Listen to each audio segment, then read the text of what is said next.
In 2018, 55 years after William Hartnell became the first Doctor, Jodie Whittaker replaced Peter Capaldi to become the 13th Doctor. While initial reactions to her casting were polarising, how would a new Doctor and a new showrunner change a beloved institution? Oh, brilliant.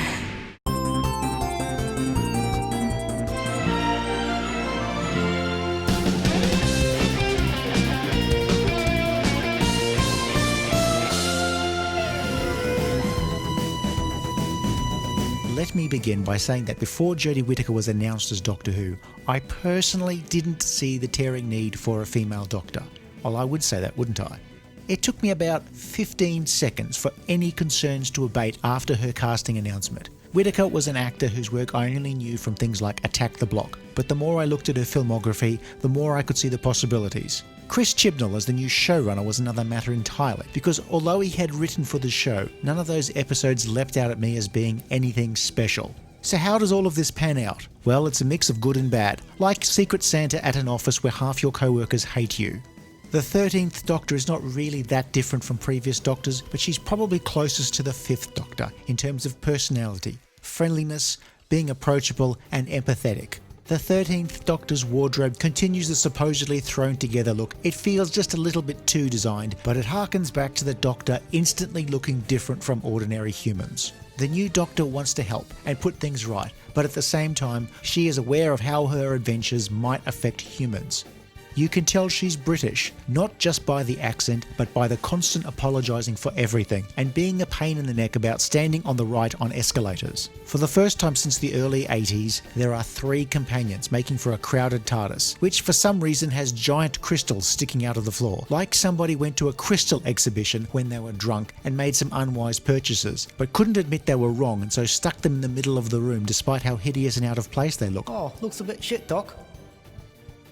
Yasmin Khan is a probationary police officer who wants to do something other than actual police work. Sounds like a full-blown police officer already. It's almost like Yaz has left her job as a police officer after the first episode, since it really doesn't come up again.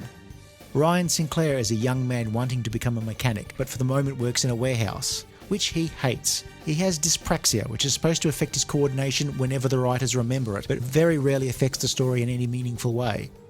Ryan has a deadbeat dad and a step-grandfather who he'd rather not get to know. And then there's Graham, who at the start of the series is married to Grace, Ryan's grandmother. After Grace's heroic death in the first episode, Graham deals with his grief by trying to get closer to Ryan. Graham is the voice of the viewer saying the obvious things at home. He's basically taking somebody from Gogglebox and making them a companion. Oh, that's a stupid fucking hat. The season opener, The Woman Who Fell to Earth, carries on from the ending of Peter Capaldi's last story.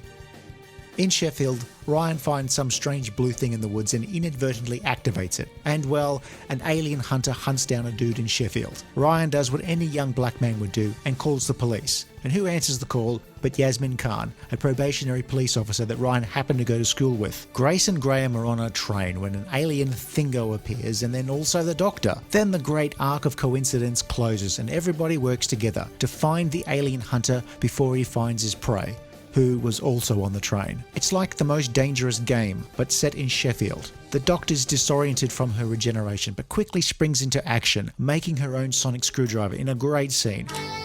Ooh. She'll be fine. Which is followed by her destroying the arrogant alien Stensler Hunter, but destroying in a millennial way, which means giving the guy grief and not destroying him literally, because she's not about that, apart from when she was. The Zimshah of the Stenza. Tim Shaw? Tim Shaw. Tim Shaw? Zimshah. Tim Shaw makes an interesting one-off, or would be if the producers had left it at that, but nope. In defeating Tim Shaw, we see the Doctor being really anti anyone being killed, really anti-death. I mean, no one's really pro-death, are they? But this anti-death stance is non-negotiable, for now, apart from Grace, who passes away, but like a Jedi will get more screen time after her death than before. Having found some new threads in an op shop, the Doctor rigs up some device that will get her back to her TARDIS, but instead she transports herself and her 3 new friends into deep space. Thankfully they are rescued by the last 2 contestants in an intergalactic rally and end up on a planet called Desolation. It's a desert of a place, but it's a dry heat, like Clendathu in the mating season. Here we have the first inclination that the character traits of our new crew are as flexible as Stephen Moffat's logic. Ryan decides playing video games with a controller gives him insight on how to handle alien weapons. Though to be fair, that's generally how I play Call of Duty. Then a minute later, they remember he has issues with coordination and a ladder is a problem. Why is it always ladders? Once the TARDIS is recovered and we get to see the new Crystal Cavern experience, and Doctor Who gives us a lecture on civil rights icon Rosa Parks. It's as heavy-handed as it sounds, yet it's highly entertaining, and in irony of ironies, the production recreated the American South in South Africa. I only mention it because if you're going to tell an inspirational story about civil rights, I think the South Africans know a guy. Keep history in order. No changing it, just guarding it against someone who wants to disrupt it. Then, who doesn't like giant spiders? Not the silly spiders from Planet of the Spiders or Full Circle. Here we have giant spiders in Sheffield. We meet a scientist called Jade, and you know she's a scientist because she doesn't have a Sheffield accent. There's a hotel owned by Big, built on landfill, and the toxic waste has made the spiders big. This sounds familiar. Which, although they're killing people, no judgment. The story just sort of ends without anybody building a giant slipper to deal with the spiders. We do at least get to know Yaz a bit better, at least through her family, who live in the not shitty part of Sheffield. The Turanga conundrum feels like other Chris Chibnall stories from earlier eras, like 42, some people on a space ambulance and a cute critter that's going to eat the ship from under them, but no judgment. Demons of the Punjab is another historical show, a personal story about Yaz's grandmother during the partition of India. Some aliens are hanging about, Yaz's granddad but not granddad, and no judgment. Atmospheric location work, with Spain standing in for Proto-Pakistan, and it's one of the stories from this season where there isn't an actual antagonist. Kablam is one of the better episodes this season, where we visit the warehouse of a giant online retailer, like one named after the river, or the basin, or the rainforest, or what it says in the nationality section of Wonder Woman's passport. Again, the baddie comes out of nowhere late in the story, but the story's really a look at the dignity at work versus the dignity because of work. Thanks. Laters. Oh, not doing that again. Sticking with bye. Witchfinders is just a very mediocre episode, elevated by Alan Cummings' turn as a twinkly-eyed King James hunting for witches. And some creature made out of mud, though it could be shit, who knows. I suppose it could be metaphorical shit. It Takes You Away is almost a great episode, and I can't make my mind up whether I like it more than Kablam, but not like the choice between fillet steak with béarnaise or fillet steak with pepper sauce, more like whether I prefer Doritos or Pringles. In an isolated house in rural Norway, the Doctor and co find a blind girl, Hannah, hiding out. Investigating the house, the TARDIS crew find a portal to an alternate dimension where Graham gets put through the ringer again. And then there's a frog. Just don't ask. The Battle of Ranskor Avkolos closes the season, and it's a bit of a waste. It tries to harken back to the epic-like season finales of the past, and brings back pretty much all of the less inspirational additions to Doctor Who canon from this season. Sniper bots, that is, robots that don't actually snipe, and Tim Shaw. Again, he was fine as a one-off, but here he's some galaxy-threatening supervillain who's also seen the Pirate Planet. It's not a great ending to a season that started with such promise. One welcome change is a new composer, Sega Nakanola, providing a powerfully simple update of the Doctor Who theme and a completely new sound to the show's score. I'm not sold on the pop song from Rosa, despite the message, but Demons of the Punjab show just what you could do with Ron Grainer's theme tune. But wait, there's one more thing. Instead of a Christmas special, now we get a New Year's special.